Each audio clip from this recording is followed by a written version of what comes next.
आमदार रोहित पवार यांनी मोठी टीका केलेली आहे। राज्यामध्ये अतिवृष्टीने नुकसान होत आहे, मात्र सरकार दुर्लक्ष करत असल्याची टीका आमदार रोहित पवार यांनी सरकारवर केल्याचं पाहायला मिळत आहे। जाती-जातीमध्ये भांडणं लावून मूळ मुद्द्यावर लक्ष विचलित करण्याचा प्रयत्न असतो।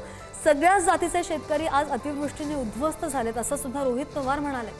एक हाती सत्ता असलेल्या सरकारचं काय लोणचं घालायचंय का असा सवाल सुद्धा रोहित पवार यांनी उपस्थित केलाय। मोदींच्या वाढदिवसानिमित्त शेतकऱ्यांसाठी पॅकेज जाहीर करायला हवं होतं अशी मागणी सुद्धा त्यांनी बोलून दाखवली आहे।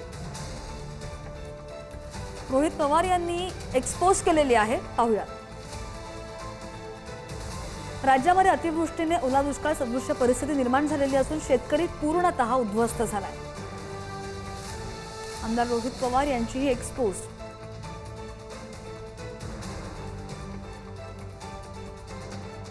सरकार मात्र याकडे लक्ष न देता जाती-जातीमध्ये भांडणं लावून मूळ मुद्द्यावरून लक्ष विचलित करू पाहत आहे।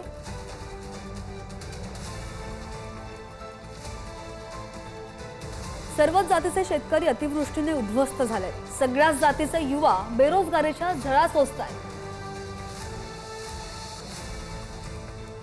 सामाजिक प्रश्न सुटणार नसतील अशा एक हाती सत्ता असलेल्या सरकारचं काय लोणचं घालायचंय का?